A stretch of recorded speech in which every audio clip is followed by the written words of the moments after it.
Hello everybody, Shinjo here. Welcome back to Anime Crossover Episode 6. So, if you're not familiar with this series, which it's been months since my last upload of it, so I wouldn't blame you if you aren't. What I do in this series is take different anime characters and discuss what I think their ace Pokemon would be if they lived in the Pokemon world, and what kind of deck they would play if they were in the Yu-Gi-Oh world. Obviously, all of this is up to my own interpretation, and just because I give one character a specific deck or Pokemon, that doesn't exclude me from using the same Pokemon or deck in another video. But with everything out of the way, let's begin. Today, I'm going to start with everybody's favorite idol, the one on the thumbnail, Ai Hoshino. It makes perfect sense to include her as a character because she had a prominent role in the beginning of Oshinoko, and considering it's recent, it's perfect material for a thumbnail. I mean, a perfect character to discuss. So here's what I decided on for her.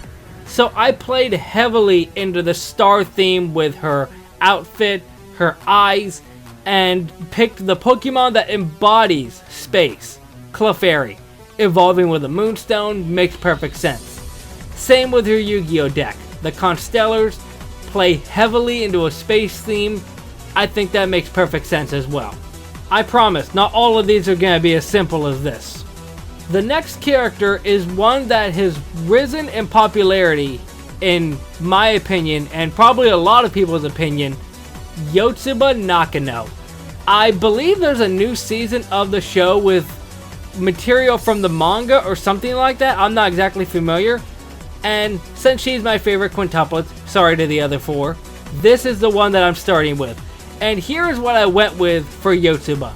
So it may seem obvious on the surface, but let me explain. For her Yu-Gi-Oh deck, her ribbon looks like rabbit ears. That makes perfect sense. And you might think that it's the exact same reason for why I gave her a Lopunny. And you're partially correct. You see, for all the 10 characters that I do in any of these videos, I do some digging on anything that I can find about the character that's interesting. Something that I could incorporate into a Pokemon or a deck. And while Lopunny makes sense on the surface, there is a minor bit of trivia that I found out about Yotsuba. Apparently in the show, she can be sometimes seen wearing a shirt that has the number 428 on it, which is a pun on her Japanese name. Just so happens that Lopunny's Pokédex number is 428 as well. And I went with the Mega for Lopunny because Yotsuba is very sporty. That makes perfect sense for me. You see, all of these aren't going to be that simple. Next up is a character that's out there in more ways than one, and that is Ayumu Kasuga. I don't know if I pronounced that right. From Azumanga Daioh, but everybody in the show calls her Osaka, so I'm going to refer to her as Osaka as well. The show is definitely an underground one in my opinion. I don't hear a lot of people talk about it, mainly because it's 20 years old, but this is what I went with for her. So the deck makes perfect sense. Nemorelia, the main monster that focuses on being in the pendulum zone, is a card that daydreams a lot, so considering that Osaka daydreams, it makes perfect sense. And Gastrodon is definitely an odd choice, but one thing that I found out that I didn't remember when I watched the show, she has a strange obsession with sea slugs. I don't remember it ever coming up in the show, but considering it might be a random one-off gag, I wouldn't be surprised. And that's why I went with Gastrodon. I could have easily gone with Snorlax, but just the random fact about sea slugs was too perfect not to use. Up next is one of my personal favorite characters, Spike Spiegel from Cowboy Bebop. He is definitely one of the cooler characters out there, and considering a lot of shows that I watch revolve around high school kids, this is definitely a breath of fresh air. And here is what I went with for Spike. So the junk part is definitely a loose explanation of it, but I remember from the show that Spike and Jet Black are always in need of money. So it wouldn't be that far of a stretch for them to use a junk-based deck revolving around Junk Warrior. Yeah, Yusei already uses it, but this is my own fictional headcanon. And the reason he has a Barraskewda is a reference to the ship that they have, called the Swordfish 2. I probably could have used a better explanation for his Pokemon. I probably could have given him Sharpedo as well, but I like the idea of Barraskewda next to Spike. It looks neat. Next is, in my personal opinion, an underrated character. Asta from Black Clover. He's definitely not one of the favorite shonen protagonists for a lot of people, but I like him. And considering I talked about Yuno in another video, it makes sense that I discuss Asta now, especially with the movie. So here's what I went with for Asta. So Kartana, legitimately, I wrote down Kartana at first without giving an explanation, but my headcanon is Kartana is really small and Asta is really small at the start of the show, and both of them use sharp weapons to battle. Granted, you could argue Kartana's isn't exactly a sword, but I think it works well together, especially since compared to the other Ultra Beast, Kartana is one that is overlooked. And if you're not familiar with the deck, it's the Burning Abyss deck, and the obvious parallel to Asta and his deal with the devil that he makes with the show makes perfect sense with the Burning Abyss, because the parallels between those two is almost spot on if you've seen a lot of the cards with the deck. Up next, we're going to take a break from all the violence with Spike and Asta and go with something simple like Rin Shima from Laid Back Camp. I've already had Nadeshiko be in an episode, so Rin being a part of another episode makes perfect sense.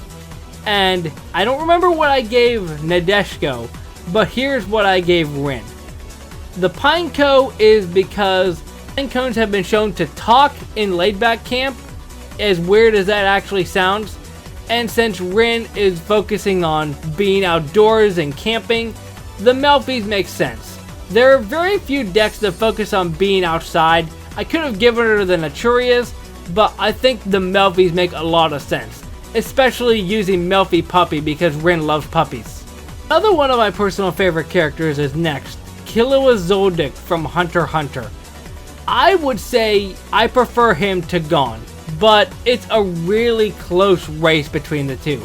Here's what I went with for Killua. So obviously I really played into the electric side as a reference to Killua's Godspeed power and all of his electricity powers. The Watts make perfect sense, and considering there are very few thunder-based decks in Yu-Gi-Oh!, I feel like this is the best one I could have gone with. And Rotom, you could argue base form, you could even change him into other of his different appliance forms as well. But I stuck with base form Rotom because Rotom can transform, like Killua is very adaptable, and both of them kind of feel like they're a bit on the childish side. We couldn't have gone a whole video without dipping into Isekai for a minute. Up next is Maple from Bofuri. So the reasoning for what I did for her is very bare bones, so let me show you. So obviously I had to have her deck be a full defensive deck focusing on Millennium Shield. She could use a full vanilla deck and her ace monster being Millennium Shield. So strong vanilla monsters like Prevent Rat, Aquamador, and since Millennium Shield only needs one tribute with 3000 defense, it's really good.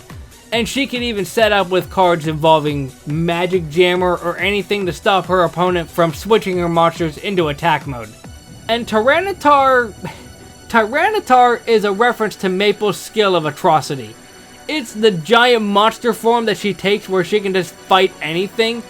And I feel like Tyranitar is a good reference to that. And I already used Aegislash and I thought that would be very boring if I used it again. And again, Zamazenta would be so predictable, so that's why I didn't go with that.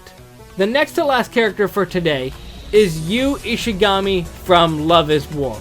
I wanted to have a different blend of different genres for this video, and here's what I did for Ishigami.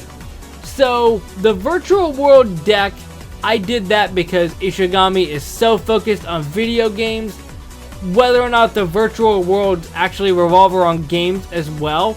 That's why I decided to go with. If I wanted to focus more on the gaming side, I could have probably given him a better deck to focus on the video game side, but I've never used the virtual world, so I feel like this is fitting. And the reason I went with Swellow is, first of all, they look good together, in my opinion. The main reason I went with Swellow is, if you remember Ishigami's love interest through the show, Tsubomi, her name takes the same inspiration that Swellow's Japanese name does. So that's why I gave Swellow to Ishigami. Did he use a Pokemon that reminds him of his love interest? I don't know. You be the judge of that one. Finally, wrapping up is another shonen favorite, Bakugo from My Hero Academia. These aren't really that complex when you get right down to it, so here's what I did. Typhlosion, his Pokédex entries talk about explosions and creating volcanoes. He's a fire type, so that makes perfect sense. What's probably throwing you off is the scrap deck, and that's because a lot of the scrap monsters have effects that blow themselves up if they're the only one on the board. And since Bakugo focuses on blowing up as well, I think it makes perfect sense. Sure, I could realistically see Bakugo using a fire-based deck as well, so maybe something like the Battling Boxers, but I like the idea of the scraps blowing themselves up and Bakugo blowing up as well. Plus, how often do I get to use the scraps? But that is it for today's video on Anime Crossover. If you enjoyed, hit that like button down below. If there are any characters that you want to see that I haven't covered so far, let me know down in the comment section. I'm going to try and make this more frequent, but I'm not going to promise anything just yet. I'll see you next time. Momentai.